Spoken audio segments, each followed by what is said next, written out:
On today's show, the Mavs get the win, bounce back during the game, but Kyrie Irving goes out with an injury. What do we know about him? What do they look like going forward? And who is the surprise step-up player? It was Exum, but I'll tell you why on today's Locked On Mavs. I'm Luka Doncic, and this is Locked On Mavericks. Mavericks, NBA champions. Bang! Bang! It's good! And the Mavericks have won the game! If you don't believe, you shouldn't be here. Loyalty never fades away. And welcome. You are locked on to the Dallas Mavericks. My name is Nick Angstadt, media member and NBA channel manager for the Locked On Podcast Network, where even though Kyrie got injured, we still let it ride.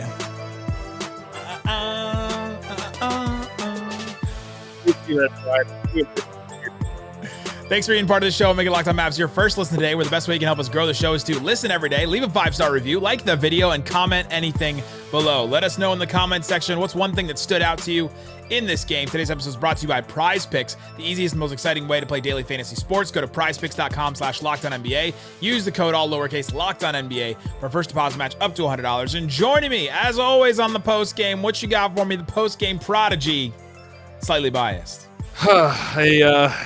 An interesting game to say the least, with a lot to talk about, as per usual with the Dallas Mavericks.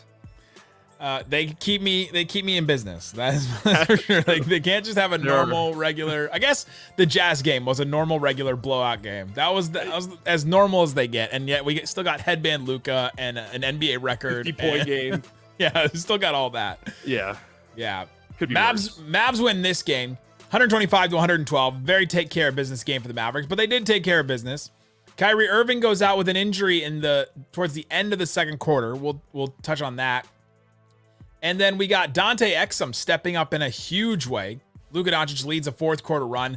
But let's start here. Kyrie Irving was going up for a rebound. Dwight Powell going up for kind of a rebound at the same time. Kyrie Irving lands first. Dwight Powell lands on top of Kyrie Irving's right foot, which is the foot that he tweaked during the Memphis game, and the foot that he had issues with at the end of last season that kept him in and out of games at the end of the Mavs' terrible season. That the Mavs had a season last year, right? Like, I must have blacked out. Did it exist? Did we black that? Yeah. And so that right foot, he lands on it immediately. You can just see Kyrie Irving as wincing on the ground. He gets up, shoots 2 free throws, makes 2 free throws, and then leaves the game. The Mavs intentionally fouled, and then he gets out of the game, and then he goes to the locker room and walks to the locker room. And then there's a report, quote unquote report, from the Blazers broadcast that say Kyrie Irving left the arena in a wheelchair. Yeah. And call Paul Pierce, but I don't think he needed the wheelchair because he was still in the arena by the end of the game. So I don't think he left in a wheelchair. No. From all Mavs reports, he didn't leave in a wheelchair. And he's getting an MRI tomorrow, so we'll find out more about him tomorrow. But he's still in the arena and still, and so he never left in a wheelchair. If you saw that report, it doesn't seem like it was truthful, or maybe he got wheeled to the locker room in a wheelchair. I don't know. Yeah. I don't know what to make of it. But anyway, Kyrie Irving, it seems like he'll be out for a little bit, but we'll see. Yeah, I mean, it looked bad. The post-game stuff, I mean, Tim Hardaway said that he was in the locker room in good spirits, but, that doesn't necessarily mean anything. I guess we'll just have to wait and see. So that's obviously the Mavericks have taken care of business. I mean, they've done a good job schedule-wise with these teams. They've done a good job because the schedule gets significantly tougher over the next month or so. I was gonna say, somebody tweeted out the January schedule, and I was like, rack up these wins, boys, because man, that January schedule is no joke anymore. Yeah, so the sooner Kyrie can come back, the better. So obviously a scary play and just an unfortunate. I mean, it's just the reality is it's just an unfortunate play that happened. You don't want to blame Dwight. You don't want to blame Dwight Powell. I don't know if people Dwight Powell landed on his foot slightly. It was just a weird freak play. I know everyone hates Dwight Powell. I get it. I understand. I get that people don't want him playing anymore. That's all fine. Cool, right? I've shared the same sentiments in the past, but blaming this on Dwight Powell and then turning towards, just being disgustingly nasty towards him is just, I think, way too much, man. This is sports. This type of stuff unfortunately happens. It's the unfortunate reality of the game, of any game. You don't think Rashawn Holmes would have just contorted his body and missed completely and dodged in midair? Christian Wood wouldn't have even gone for it.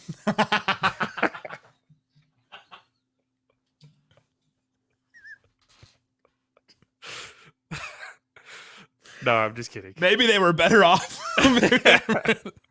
Listen, do you want Dwight Powell to go for rebounds or not? Right? Like, answer the question. My thing is watching the replay, like, I mean, he's going up for the ball. Kyrie's not even on the floor. People keep saying this, like, Dwight Powell should have saw Kyrie on the floor. Kyrie wasn't even on the floor by the time Dwight Powell was in the air. Like, it's just an unfortunate play. It's just a freak play. And it sucks. I get it, but I'm egging him on because he was frustrated about this before. But it was a freak play. They both go up. You know, Dwight falls on him. Kyrie happened to be there. It's just a freak play. Like, how many times does that actually happen in a game? And I guarantee you no one in that locker room was blaming Dwight Powell. No, maybe himself, but other than that. So yeah, we're not gonna talk anymore about it. We just want to have fun with that a little bit there. But hopefully Kyrie's all right. Hopefully. One of the things that stood out to me in this game, besides Exum, which we'll get into and talk about, is Luka. First quarter, I thought he was excellent in the first quarter. He came out, he had 14 points, he was shooting 5 of 8 from the field, and you're like, all right, here we go. Daddy headband Luka like continues to just play his incredible play since he had his daughter. And so I was like, okay, here we go. Luka's they're gonna coast this victory. It's gonna be the same thing as the Jazz game. And then I felt like the second and third quarters. So he has 9 points, 3 of 11 from the field, 0 of 4 from 3. This is in the second and third quarter combined. And in those two, I just felt like he completely went away from what was working for him. I felt like he was foul baiting. Everything that we complain about Joel Embiid doing, I felt like Luka Doncic was doing those things in the second and third quarter, just trying to like, all right, how can we get offense going? Because this Portland defense is no joke. They're like top 12, top 13 in defense this year. They got Matisse Thybulle. They've got some rangy wings there that they can throw around. And so I'm like, Luka was just trying to foul bait. And that's how he was trying to get his offense. And then it just wasn't working. And then fourth quarter comes around. I'm like, all right, he's got to step up a little bit here. He's got to get them into some real actual offense. And he responded by 7 points, 2 assists in the first 5 minutes of the fourth quarter, like led them on a run. They went on a 14-2 run after the Blazers cut it to 1 at the beginning of the fourth quarter. And it was just like Luka getting to the rim, Luka connecting with Lively. It was the extra passes. It was all that kind of stuff. And I just felt like it was such a good response that we just need to see from Luka sometimes. Like, all right, you can mess around for 2 quarters, but when it comes down to it, like create real offense, and he did. Yeah, no, I'm happy you said that at the beginning. Is that Blazers defense is good. They got a bunch of rangy defenders who get at it. They're active. They force steals. And when they blitz and trap you, I mean, that's like Matisse Thybulle, who is an all-NBA defender at one point in his career. Toumani Camara is a good defender. Can't shoot to save his life. God bless the guy. But Toumani Camara, good defender, though. I think a coach before the game was like, hey, listen, you'll lose $1,000 if you don't shoot every time you touch the ball. Every time you don't shoot when you have the ball, we're taking money from you. The Mavericks said you lose $1,000 if you close out on a Toumani Camara catch on the perimeter. Do not even take a step in his direction. But no, he's a good defender, though. And yeah, I think that trap and that ball pressure got to Luka a little bit in the second and third. And like you said, he can get frustrated during those moments where he feels like it's maybe a little too handsy and he's not getting the whistle he wants. But no, the fourth quarter, he did a great job. You know, if the trap was weak or something and he was able to get past it, get to the rim or find the open guy. And yeah, it was a great fourth quarter for Luka. Well, and Anthony Simons was like outplaying him, I thought. At least, I mean, he was beginning of that fourth quarter. Beginning of the fourth quarter, so I marked it 10 minutes. That's where they cut it to 1. It was 99-98. Simons had 30 points. He was 10 of 17 from the field, 5 of 9 from 3, hit all 6 of his free throws in that. And he ended up not hitting another bucket the rest of the game after that. But he was lights out. I mean, he was just scoring all over the place. I was like, man, he's outplaying Luka one-on-one, like 1-to-1 right now. And Luka then responded with, he hit a 3, a drive, kick, a alley-oop to Lively. Just an incredible pass to Lively in that fourth quarter, right where he needed it. But a great response from Luka, and that's the kind of stuff you want to see. In these games where you just take care of business, you've got to be able to show the ability to just turn it on and to find a way to win, and they did. Yeah, Anthony Simons. I mean, some of those buckets were just tough shots from Simons, and that's what separates the Luka Doncic from the Anthony Simons, though, is the defensive intensity on Anthony Simons ramped up by a million. The Mavericks were ball denying him. They were guarding him, at half court almost. They were switching every screen. Like they were giving him SGA the other day. Yeah, they weren't giving him a lick of space at all. And guys like Luka Doncic are capable, like we saw in the fourth quarter, of, all right, solving that. All right, here's where I need to go with it. Here's what I need to do to beat this defense. I'll kick out here because they're going to help off of this guy. And Anthony Simons, like you said, I think went the last 10 minutes scoreless. Our bucket list at least. Yeah, he was 10 of 17 at the 10-minute mark, and he finished 10 of 21. So he didn't hit another field goal or free throw. And that's a testament to the Mavs defense too. They played much better down the stretch of the game. But yeah, he was Anthony Simons was tremendous. I mean, that third quarter to start of the fourth quarter run, he was just unconscious. Insanely good. Coming up, let's talk about Dante Exum, because I've been on the Exum estate. I've got the stocks. I've got my room picked out, and he just proved it so right in this game. What did he do? How is he so good? What should his role be going forward? We'll talk about all that and more coming up. Today's episode brought to you by Prize Picks. Prize Picks daily fantasy made easy. Holy cow. We had a subtexter text me one of their Prize Picks entries, and it was one of the baddest beats I've ever seen on Prize Picks. You pick more or less on the projections of players. So for example, they went Brandon Miller more than 14.5 points, Scotty Barnes more than 19 points, Franz Wagner more than 23.5, Al Horford more than 5.5 rebounds, Rudy Gobert more than 11.5 rebounds. Nailed all of those. Lost on Luka Doncic more than 32 points, 32.5 points, and Luka had 32 points exactly. Like literally missed that on a half. And so if you want to have some fun like that, put some money down on some of these games, especially with the in-season tournament tomorrow. If you're checking that out on a Saturday, you can check that out. Go to prizepicks.com. Use the promo code LOCKEDONNBA. You'll get a deposit match up to $100. So even if you lose something, you still get the deposit match, so you win something there. prizepicks.com/LOCKEDONNBA. How about that? Thanks everybody for hanging out with us on Locked On Mavs, being part of the show, part of the Raccoon Squad, listening every day. Go subscribe to the subtext if you want to get text straight to your phone, updates on Mavs stuff, rumors, news to your phone, all that kind of stuff. I'll also send out a film review. So if you want videos like that where I break down the film, I'll watch the fourth quarter of this game and I'll send that out to everybody so you can see thoughts on that and watch it and replay and all that kind of stuff. Check out the subtext, click the link in the description, text the number. All right, Slightly. One of my favorite parts of this game, Mark Followell on Tim Hardaway Jr.'s charge that he took. Just the evil laugh that the game bellowed from him. I was wondering if that's where it was from. So funny. I think I'm gonna keep this for a while because Tim Hardaway had 3 charges in this game, and I think Followell tweeted after the game that he's now 3rd in the NBA in charges. That's his best defensive skill, maybe his best skill. How about that? That's a legit skill though. I mean, if you're, it's being smart and being in the right place. I mean, it's a legit skill to have. So you give Devin Harris attributed it to his Big Ten experience because Devin Harris went to Wisconsin and Tim Hardaway went to Michigan. He said Beeline would always tell him at Michigan, like, you got to, if you don't take charges, like you get in trouble or you run or something like that. And so now he's just like hardwired to take charges. When him and Brunson were on the same team with the Mavs, that was brutal. My middle school coach used to want us to take charges in the backcourt off presses. It was the most disgusting. In the backcourt? Yes, it was the most disgusting defense you've ever seen. Listen, Slightly. Win at all costs. Like, all right, you come and set a charge here at half court. And everyone's just like, this doesn't seem right. Was he Tom Thibodeau? He was not a basketball guy at all. It was like one of those, we need a basketball coach who wants to do it. It was the football coach. It was the football coach. In there. Dante Exum was excellent in this game. I thought that he was great. He got the start again with Grant Williams out, Josh Green out. And he played 32 minutes in this game. Yeah, 33 minutes in this game. 23 points, season high, obviously. 7 assists, 6 rebounds. And, man, I just thought that he was so good in this game. He pushes the pace. He actually scored because the attention was on Luka, and so he was just getting one-on-one coverage, and he would just run in transition, and they weren't defending the rim.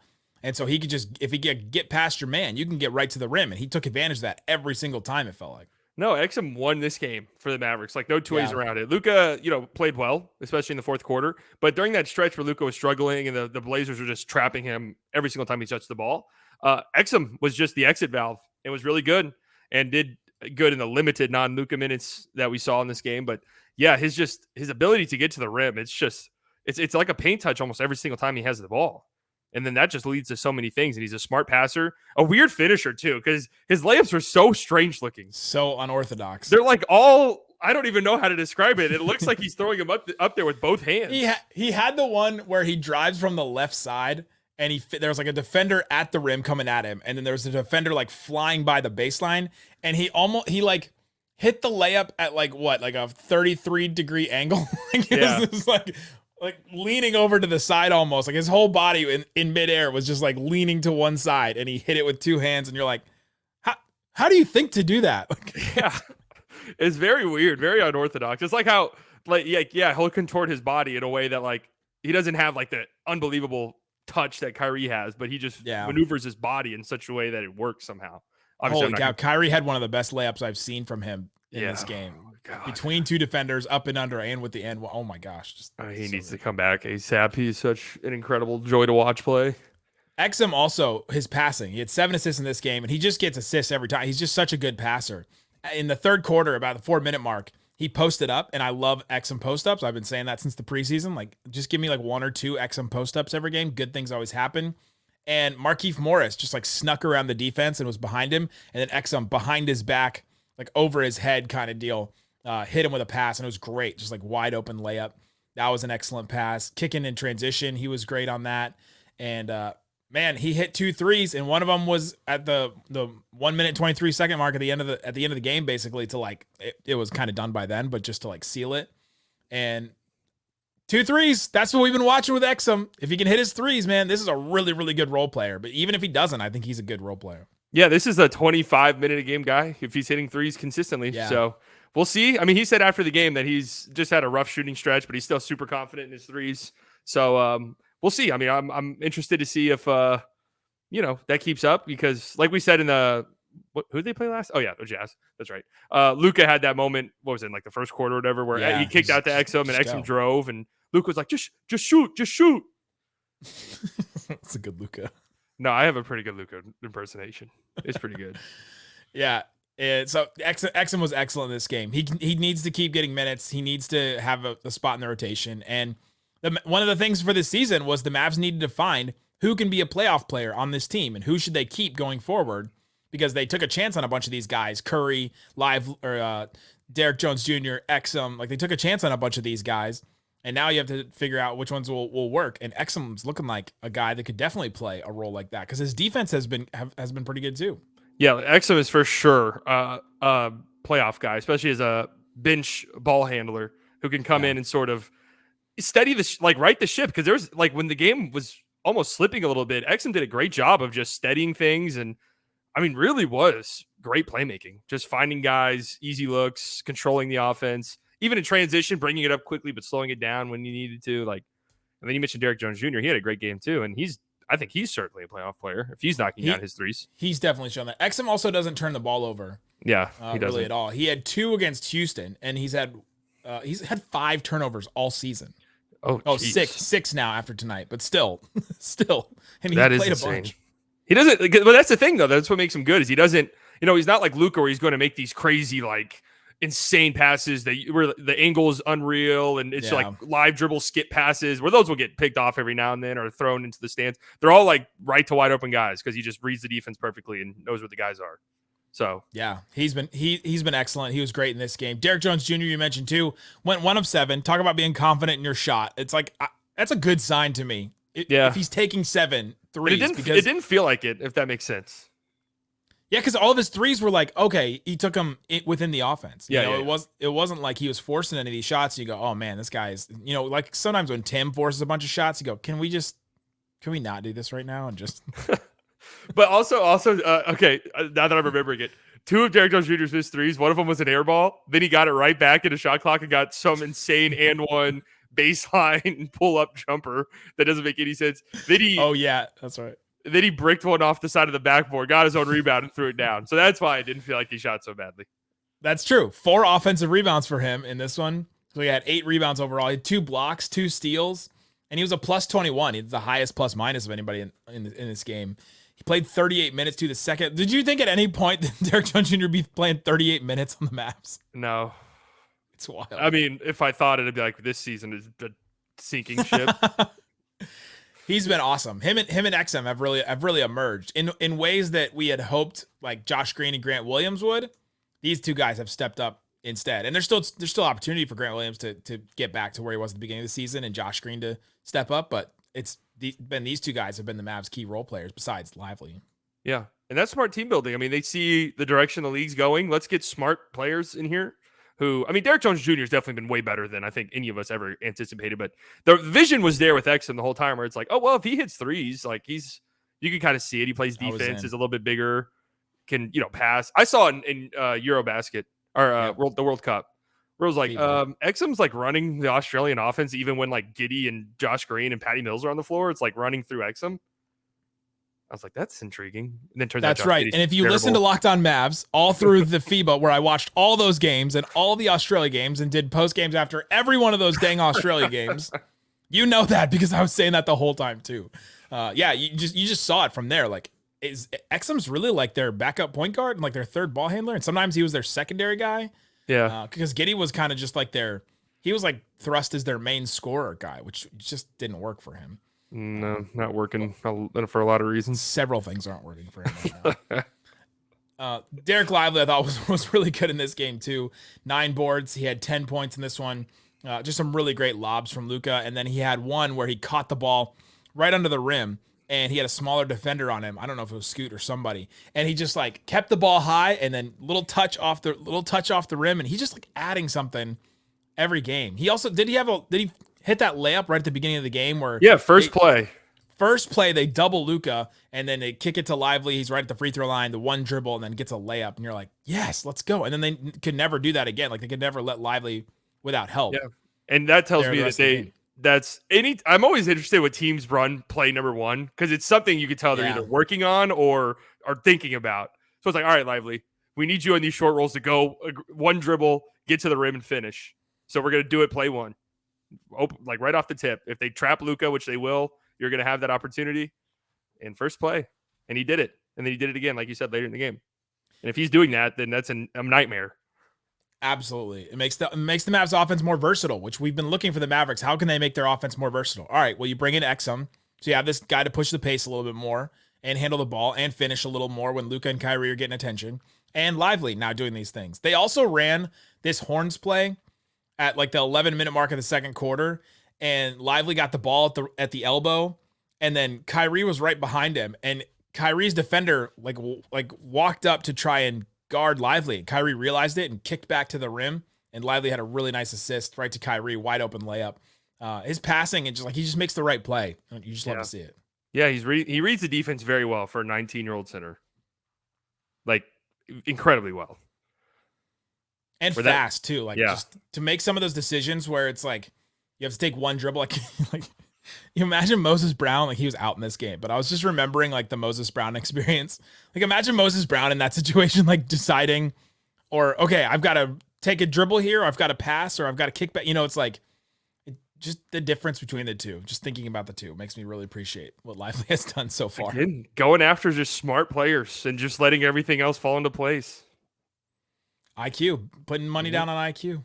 Smart. Speaking of which, I thought Seth Curry played some good minutes in this game. He hit a couple of threes, and he's just proven to be solid, and he's taken all of Hardy's minutes. Yeah, interested to see if Kyrie does have to miss some time, what that means for Hardy, but the Hardy stuff's interesting because, not what we expected or hoped for. But yeah, so, I mean, Seth, it just also goes to show that Exum's been very good, and Seth's also been good. And they have a lot of guards.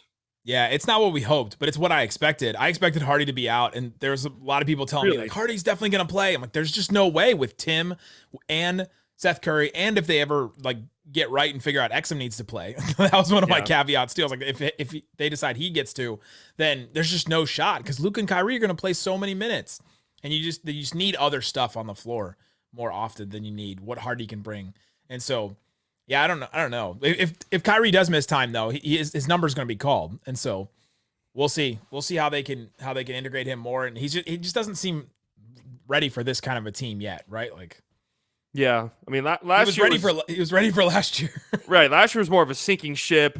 We don't know what the hell is going on. Just go out there and shoot. This is more so, they kind of have a better idea of what they're doing. They have a better identity, and it's just playing more within the flow of the offense.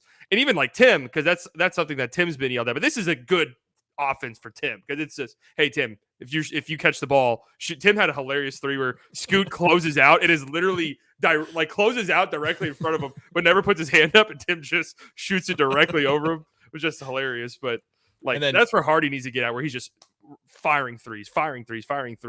And Tim, for his, like we said, Tim's third in the league in charges. I don't think he's a great defender, but he does try on that end. His effort is noticeable this year, to me at least. Could he be lost sometimes? Sure. Definitely. And I wonder if Hardy is at least in the coaching staff's eyes much further off defensively. Well, you've got these formulas now for this team, right? A week ago or so, I did the thing. You just cannot play Dwight Powell and Tim Hardaway at the same time. You just can't. They've been so bad defensively, and probably the same goes for Tim Hardaway and Holmes at the same time. It's just really hard to play those guys. So all of a sudden you're like, and then you can't play Hardy and Tim and Dwight at the same time. Yeah. So they've got these pieces where you're just like, how can we make sure that our defense doesn't just fall off a cliff? All right, well, we've got to make decisions, and that's where you get more Derrick Jones Jr., more Exum, more Curry even, because he's just more solid on defense than Hardy is. About that. He's been shockingly solid defensively, Seth has. In-season tournament, championship, finals team, head coach, Rick Carlisle. He's very big on Seth Curry's defense. That could be a blueprint for the Mavericks, what Indiana does, because they clamp up. Indiana's been clamping up in this in-season tournament in a way that is shocking. The other thing I say about them is they're not big at all. No. They play like Neesmith, they play Bruce Brown, they play Halliburton, Miles Turner's big center, and then who else? Buddy Hield in their lineup. Like Mathurin comes. They have all 6'5" guys too. It's just they've got athletes. They've got more athletes than the Mavericks do, and I think that's one big issue. But they're also just effort. Yeah, that's tonight. So we didn't really talk about this much, but the Mavericks got doubled up on the offensive boards. This is not a big Portland team at all. No. They're not big. I mean, Duop Reith was their center tonight, and he's a 6'9" guy. And a lot of it, you go back and you rewatch these games, you look at the offensive rebounds, and it's kind of shocking sometimes. The team just sits there and stares at the ball and just hopes that the ball drops into their lap instead of, where's my guy? All right, I'm putting a body on him. Yeah. Then you watch these teams that really get after it, that the real top end contenders, and it's just so crisp, and their effort is so locked in every play. And that's something hopefully the Mavericks get to at some point. I mean, that's something that can be fixed. They had 18 offensive rebounds, which is insane. And it felt like for some of these players, it was this is the only way I'm going to get a shot. Yeah. is if I get an offensive rebound. That's my chance to get points and to get any kind of, to get the ball at all. But yeah, the doubling up on that. They also took 53 threes in this game. So they're it's a lot of them were long. Yeah. A lot of them were unfortunate for sure. I'll give that. And because also too, the Blazers, especially in this game, when we say they were missing threes, I mean, these weren't back rim a little too strong, but the shots online, we're talking clanks where you thought somebody was breaking down your door. No. That was just a Toumani Camara 3. They call Chauncey Billups Mr. Big Shot, but they just took that as we got to hit the big we got to take the big shots all over the floor. That is They took 105 shots in this game. They really must have told Camara before the game, if you touch the ball, shoot. Yeah. We're fining you if you don't shoot. Yes. We don't care if we lose this game. Because obviously the Trailblazers don't. And this is what young teams do sometimes. You'll pull a guy aside and be like, hey, if you want to play in the league, you're going to have to shoot and hit threes. So the Mavs are doing that with Derrick Jones Jr. and Exum. You've got to take these threes when they're available to you, or else you won't play. We'll take you out. We've got Omax sitting there waiting. Yeah. It's also December too. Remember that, guys. When there's rotations and stuff that you might not like, they're figuring stuff out. They're trying to figure out who they can play. Slightly? No. Jason Kidd said the first 10 games, and then he'll figure it out. Okay. Oh, man. I don't want to speak on anything. I'm already getting screamed at every place I look. He played Exum more this game. He made the right choice, I keep giving Kidd credit because I think he keeps playing the right guys. I thought they played a good game. I thought they played a well-coached game tonight where offensively in the fourth quarter, after a kind of a struggle third quarter, they, out of timeouts, ran the right plays, got Lively looks at the rim, got Luka looks at the rim. I forgot which play it was, but there was one play in the third quarter where they come out of this timeout and they run this play they love where Dwight Powell's sealing in the paint and Luka gets an easy layup. Yeah. I thought Kidd did well tonight, actually. I left that game thinking, they made the right plays towards the end of the game where it was kind of noticeable. Yeah, he's not going up against one of the top 5 coaches in the NBA. If you know my theory on coaches, there's 5 coaches that matter, 2 tear your team down. And I think Chauncey Billups may be one of those bottom 5 teams. But Yeah. Well, Blazers fans probably agree with you. yeah, I'll ask Mike Richmond about that next time I see him. There you go. Let us know in the comment section what's one thing that stood out to you in this game. Let us know what you think about Kyrie. Let us know what you think about XM, all that kind of stuff. We'll be back on Sunday night. Me and Reggie will have you covered with some more Mavericks coverage. Then Slightly and I, Monday and Tuesday for the Grizzlies game and the Lakers game. Interesting. Will the Lakers be the in-season tournament champion Lakers by then? I'm rooting for them. Are you? Yeah. This is a new experience for me. My former co-host was a staunch Laker hater. I like LeBron. I don't care. Wow. He's 38. Like, it's insane what he's doing. Do you like LeBron as much as Doc Rivers and Candace Parker do? I saw Pelicans fans were like, I can't believe this is absurd. I'm like, guys, understand that this is a 38-year-old, like, at worst, second best player in the history of the sport. Like, kind of also, a big deal. When LeBron went to the West, ESPN's ratings tanked because their games, because he wasn't playing the early slate of games. Like, that is a thing that actually happened. I think JJ Redick or Tim Legler said that. That makes sense. It is a big. But I had to mute it because they were talking so much about LeBron. They're just like, I'm not a LeBron hater. Love the guy. Like, I think he's second best player of all time. But like, they were just going at it too much. Like, look at it. Look at the way he goes on this. Like, look at the way he just drives to the rim. Yeah, where else was he gonna go? I mean, it's 21st year in the league. Like, it's crazy. I hope it's good. I'm not gonna be mad if the Pacers win. I hope it's a good game. But the Pacers are a great story, so I don't really care either way. I can't believe you hate small markets. Yeah, I hate them. They should relocate to LA. Oh, what do you think about the Mavs arena potentially being in Irving? I mean, it doesn't matter. There's no trains in the city. We're gonna be sitting. You can take the orange line right there. You can take the orange line. It goes to Irving. Mm-hmm. Okay. I don't mind it goes right past there. I think they'll probably put in like stop. I don't mind it being in Irving whatsoever. Did not want it in Arlington. That was literally it. That was my draw the line in the sand moment. Or Frisco. Like, I don't. No, I wouldn't have cared about Frisco. I draw the line in the sand with Arlington. There's a D Magazine article where they did some reporting where they looked up and it was like my cousin's uncle's. It was like one of those things where it was like, we looked at it, and there's a parcel of land bought by this company that's based in Florida, that's based here, that's basically the shell company for the Las Vegas Sands. And they're like, they bought this piece of land back in July, and it's where the old Texas Stadium was, where the Cowboys used to play. And so that's where they think it's going to be. And so I posted it on the YouTube community tab, so go check that out if you want to see the spot. If you still don't think legalized gambling is coming to Texas, you are wrong. Oh, they're just gonna force it through. I mean, yeah, it's maybe next year if that's a thing they can put on the ballot next year. Or they are gamblers, so maybe they're just gambling on that it'll happen. And these people, maybe this will be a bad beat for them. Man. They know what they're doing, but they're gamblers though. They're betting on. Are they? They just build casinos. I don't know if they do or not.